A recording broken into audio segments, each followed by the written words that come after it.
Palestinian diplomats have been meeting officials from Turkey, the European Union and some other countries. The objective is to gain support for a Palestinian state and highlight their suffering. But for now, there is little hope. We talked to Dr. Amal Jadou, Palestinian Assistant Minister on European Affairs. You're watching TRT World, and this is One on One Express. Thank you for talking to TRT World. A video has recently emerged in which some Israeli soldiers are dragging a Palestinian child on the streets. Now, when we look at the dominant mainstream media in some parts of the world, there's a tendency to black out what's being done to the Palestinians. There's a tendency to portray the oppressed as the oppressors. Tell us, first of all, what is the latest situation on the ground? Well, Hasan, the situation has never been more difficult than it is right now. I mean, Israel feels that it has a free hand to do whatever it wants. Europe is busy with its own problems and, issues of immigration, terrorism, standoff with Russia, all kinds of issues. The US administration has never been as supportive as this current administration. The Arab world is in shackles because of all the conflicts inside. So Israel feels that it can basically impose on the ground anything that it wants. The alarming increase in settlement activities. Since the inauguration of the new administration in Washington, Israel has announced, in 2 weeks, it announced more than 6,000 units just in settlement in the West Bank and East Jerusalem. They also have been, trying to pass, or in the second reading of the bill on banning the Azan, the Mu'adhin, the call for prayer for Muslims.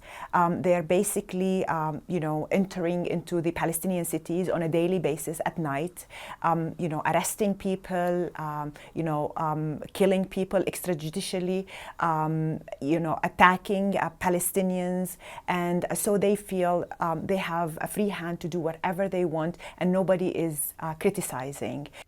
UN Under-Secretary General Dr. Rima Khalaf has recently resigned, and she said that she was facing tremendous pressure from the UN Secretary General to take back a report that talks about Israel's apartheid policies against Palestinians. When you look at such developments, does that undermine your trust in the international system? Well, I respect Mrs. Rima Khalaf tremendously because she stood by her principles, and that she basically took a decision to resign instead of just pulling the report and not taking or making it another unnoticed act. Even Israeli NGOs are saying that what is happening in the West Bank and East Jerusalem is an apartheid system. When you have separate roads for Palestinians and separate roads for Israeli settlers, that's basically an apartheid. When you have the law, one law applying, the occupation law applying on Palestinians, and the Israeli law apply on settlements who live on the same piece of land, then that is apartheid. But Israel does not want to face that truth, and unfortunately the international community is allowing for that to happen. It does shake our belief in the international system. Fatah and Hamas have been talking about reconciliation, about formation of a unity government. Where does that stand at the moment? Well, that issue causes a lot of pain in our hearts as Palestinians, and I think as friends of Palestine all over the world, I definitely would like to see my country united and my people united. And it's a very important thing also for our standing in the international community. There has been so many talks and there has been so many agreements reached between the two parties. Qatar is still interested in facilitating the talks. Egypt is still the main sponsor of those talks. So my hope is that once Hamas finalized its process of choosing its new leaders, that we will see some kind of push in that regard.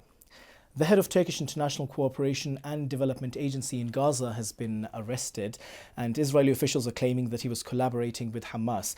But we find that there's a pattern. Israel tends to block aid from reaching Palestinians who need it the most, aid coming from international agencies.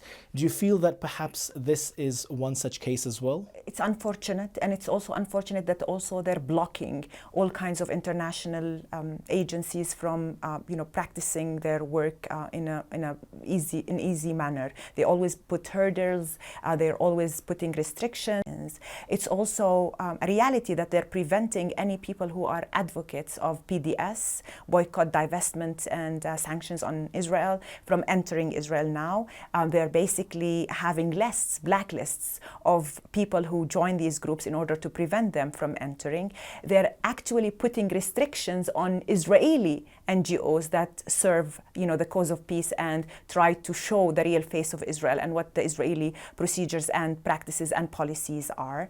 So this is in line with the Israeli policies and practices. And, any Palestinian, be it a diplomat, be it, an ordinary person in the street, can be subjected to imprisonment. In fact, right now we have more than 5,000 Palestinians inside Israeli jails, and they're political prisoners. They're there because they are against occupation, and they're there because of their political affiliations and because they don't believe that occupation should continue. So while I feel so sorry for this guy, I just also sympathize with all the others who undergo such arrests. Great. Dr. Amal Jadou, thank you for talking to TRT World. Thank you.